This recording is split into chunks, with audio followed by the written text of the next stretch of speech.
La maniobra de Valsalva es la primera respuesta cardiovascular que vamos a ver. La maniobra de Valsalva fue ideada inicialmente para igualar la presión del oído medio con la presión interna en la trompa de Eustaquio.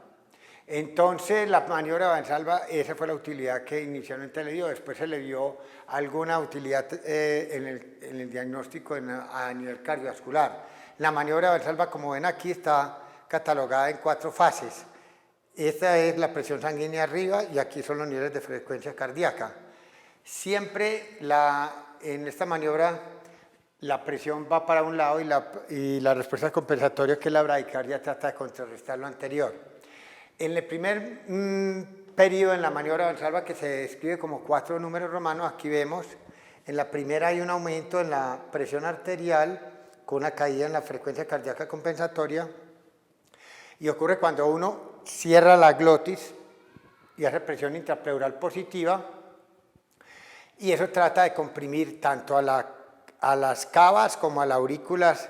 y a la aorta. Entonces la aorta, que es la que tiene la sangre arterial, inicialmente se le quita volumen de la continente y la sangre en un espacio menor aumenta la presión arterial. Este aumento de la presión arterial en la fase 1 de Valsalva es, por lo tanto, por la presión aumentada en la aorta, por el aumento de la presión intrapleural que se hace positiva. Eso da una bradicardia compensatoria para tratar de bajar los niveles de presión arterial medios, y eso es lo que explica la fase 1 de Valsalva. Cuando uno dura en la maniobra de Valsalva así unos segundos, posterior a ese aumento inicial, ya la repercusión va a ser sobre las venas cavas y sobre la aurícula derecha, las cuales van a estar más comprimidas, y entonces el retorno venoso se va a dificultar. Esta llegada por las cavas acá va a estar cerradita, con más apretado, lo mismo la presión intrapleural manifestándose aquí en aurículas, y entonces se va a ver un retorno venoso al corazón derecho, a la aurícula derecha inicialmente disminuido, después el retorno venoso a la aurícula izquierda también va a disminuir, y eso va a traducirse en un gasto cardíaco disminuido y por lo tanto una caída franca en la presión arterial, y obviamente el intento de la taquicardia compensatoria, tratando de volver a manejar los niveles de presión arterial media a los niveles normales. Esa es la fase 2 de Valsalva. Posteriormente, ya después de la fase 2, se produce la liberación del aire por abertura de la glotis y salida, expulsión de aire por el sistema respiratorio, y al liberar esa presión intrapleural, correcto, se vuelve a un valor entonces otra vez más negativo, ya se libera esa presión tan marcada que yo tengo, la aorta se dilata inicialmente, y al dilatarse la aorta vuelve y cae, después de un ligero aumento aquí de la presión, en la fase 3 cae la presión arterial, lo que ocasiona una taquicardia un poquito menos intensa que en la fase 2, pero durante la fase 2 y la fase 3 hay taquicardias compensatorias y hay una caída de la presión inicialmente más marcada en la 2 y menos marcada en la 3. Posteriormente, esa presión intrapleural que fue positiva, al cesar ya porque dejé de hacer el esfuerzo, vuelve a las presiones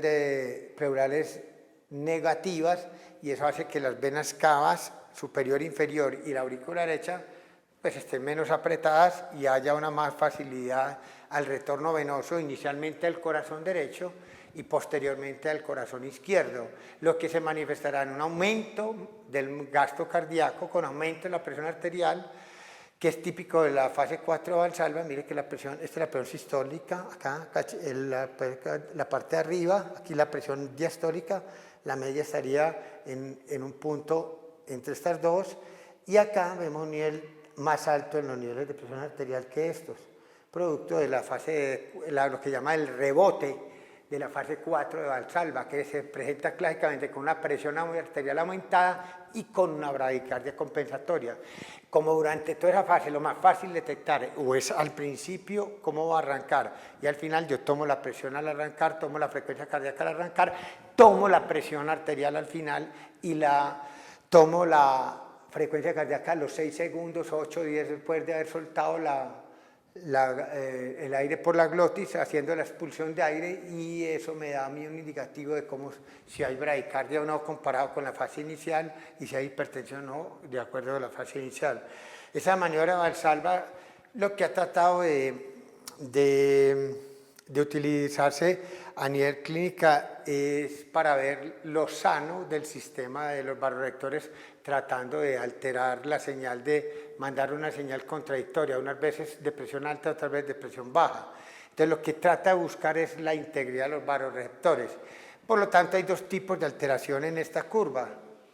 Lo primero es la que llaman la curva en onda, la respuesta en onda cuadrada típica de la falla cardíaca congestiva. Prácticamente sube la presión arterial cuando yo hago el inicio de la Valsalva, no hay fase 2 y fase 3, y la fase 4 no presenta hipertensión, sino simplemente cuando acaba la maniobra. ¿A qué se debe eso? Que un corazón que esté en falla tiene la precarga tan alta que a él, que usted le ocasione una disminución del retorno venoso con una presión intrapleural positiva, como sea en fase 2 y fase 3, en un corazón que ya está lleno de sangre, a él no le va a repercutir mucho que usted le deje de mandar sangre en fase 2 o fase 3. Él tiene una precarga acá que todavía no ha sido capaz de vaciarse, o sea que él sigue presentando prácticamente el bajo volumen de eyección. Es lo mismo que esté apretándole usted con una presión intrapleural aumentada o esté disminuida. Ese corazón está tan precargado y tan insuficiente que mientras usted le ocasiona una Valsalva que dura 15 segundos, prácticamente no tiene ninguna repercusión. Entonces simplemente cuando el corazón aprieta la aorta por la presión intrapleural, la aorta sí se estripa, se comprime y ahí aumenta la presión, que es lo que inicialmente no acá. Pues uno ve la fase 2 y la fase 3 de Valsalva, producto de que está dificultándose el retorno venoso al corazón derecho y que eso va a repercutir sobre el corazón izquierdo como tal. Entonces eso es algo que es bastante disidente en la maniobra de Valsalva, que no se ve una franca fase 2 y fase 3 de eso. Y la otra alteración es en la disautonomía, en los pacientes que tengan problemas con el autónomo, que da una onda como en V, en la cual prácticamente se produce, es un descenso continuo de la presión arterial y no hay rebote en fase 3 y fase 4 con hipertensión ni bradicardia, sino que prácticamente vuelve a los niveles normales en un paciente que ante una respuesta hipotensora como es la presión intrapleural negativa, que le dificulta el retorno venoso, no le deja responder a eso porque no hay buena respuesta de los vasoreceptores aórtico y carotídeos. Entonces, típico de eso es de los pacientes que sufren por disautonomía e hipotensión ortostática, con los cambios de posiciones, muy frecuentemente que los pacientes no se vayan a sentir fácilmente beneficiados de ese cambio posicional. Lo segundo que nosotros tenemos que ver es lo que llamamos una respuesta del hipotálamo posterior. La respuesta hipotalámica posterior está dada básicamente por lo que nosotros llamamos la respuesta de lucha, estrés, alarma, huida, la respuesta del vuelo en los animales o en los humanos la misma respuesta alerta. Esto nació del estudio de los animales que se defendían cuando iban a ser depredados por sus enemigos, entonces hacían una descarga simpática masiva a casi todas las partes del cuerpo, con excepción obviamente del músculo osteoesquelético. Y con obvia excepción al músculo osteoesquelético, porque el músculo osteoesquelético es en las situaciones de enfrentamiento contra algo que lo va a lesionar a uno, lo que necesita obtener un mayor influjo sanguíneo, una vasodilatación muscular osteoesquelética para poder uno enfrentar el peligro. Uno no puede enfrentar un peligro tratando de huir con unos músculos que tienen una vasoconstricción en su sistema arteriolar y que no le permite una buena entrada de oxígeno para producir buena cantidad de ATP y poder salir fugando o enfrentando al enemigo en este caso. Por lo tanto, uno ve que en la respuesta de lucha, estrés o alerta, en términos generales hay una activación de todo el organismo y en forma prendida. Si están implicados músculos por lo que se refiere a tener que volar, huir o enfrentar en lucha al enemigo, pues habrá una vasodilatación muscular esquelética. De eso hay ciertas variaciones más ya evolutivas, como es una respuesta que yo puedo tener simplemente al estar atento o alerta, como por ejemplo cuando presento un examen, pues habrá un flujo sanguíneo no necesariamente aumentado a músculos que yo no voy a utilizar, pero sí una respuesta muy parecida a una descarga simpática, por lo menos a ciertas partes del sistema nervioso central que nos lleven a que yo pueda enfrentar en ese momento.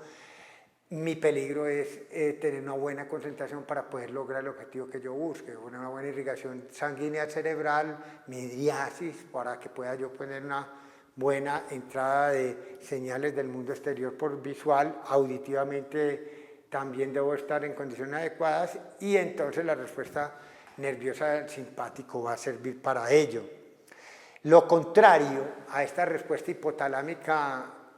posterior, que es de lucha, estrés, taquicardia, venoconstricción para que haya mayor retorno venoso, para que haya mayor gasto cardíaco, para que pueda enfrentar mejor el peligro, resistencia vascular periférica en aquellos órganos en que no son necesarios para la lucha, por ejemplo, tracto gastrointestinal esplácnico, porque no es hora de comer, uno en ese momento tiene que enfrentar el peligro, tampoco es hora de orinar ni aumentar el volumen de orina, entonces van a ser lechos que van a ser sacrificados, lo que es tracto gastrointestinal, lecho esplácnico, sistema renal, se van a sacrificar en orden de mantener unos niveles de presión arterialmente adecuados para darle flujo sanguíneo al músculo esquelético y que le pueda llegar buena sangre al corazón para que también la mande al cerebro y tome la decisión adecuada de cómo enfrentar el peligro. Lo contrario a esa respuesta hipotalámica posterior es lo que llamamos síncope vasovagal o respuesta hipotalámica anterior. La respuesta hipotalámica anterior o síncope vasovagal es una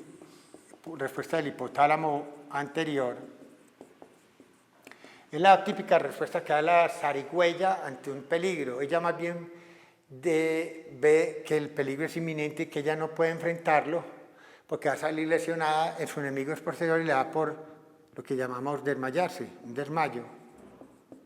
un síncope. En este caso se llama vasovagal porque hay una inhibición del parasimpático a nivel de todos los órganos que el parasimpático contribuya, inhibición del simpático en todos los órganos que ella contribuye a mantener el tono vascular alfa 1, más un efecto promotor del parasimpático que es vasodilatador en ciertos lechos, como vimos, mucosa gastrointestinal, saliva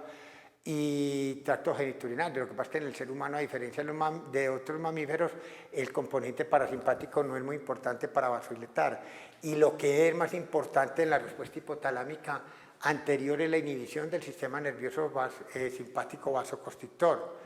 que nos lleva a explicar una pérdida de muy buena parte del tono en la gran parte de la circulación. Entonces hay una vasodilatación marcada, lo que lleva obviamente a una caída marcada de la resistencia vascular periférica, no hay venoconstricción, entonces no hay buen retorno venoso y el paciente ante la precarga disminuida y una poscarga disminuida, pues obviamente el gasto cardíaco va a estar demasiado sacrificado y da una sensación inminente de que uno quiere desmayarse y logra desmayarse muchas veces.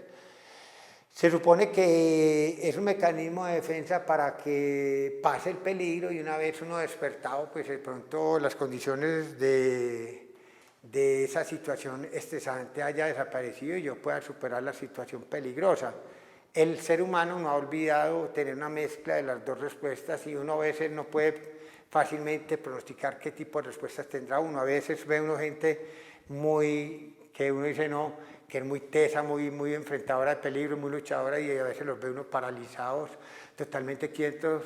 y a veces gente que se desmaya siendo que era muy guapa y muy bien enfrentadora de peligro y lo contrario, gente que era muy cobarde, aparentemente les da unas respuestas hipotalámicas posteriores agresivas y de enfrentamiento ante el peligro. Hay una manera medio de entrenar eso, que es el entrenamiento que le hacen los militares para tratar de controlar las reacciones hipotalámicas en base a mecanismos de enseñanza, aprendizaje a punto de repetición. Pero en el fondo, el ser humano ha nacido tarde o que no temprano con esa capacidad de defenderse de esas dos maneras. Muy amables.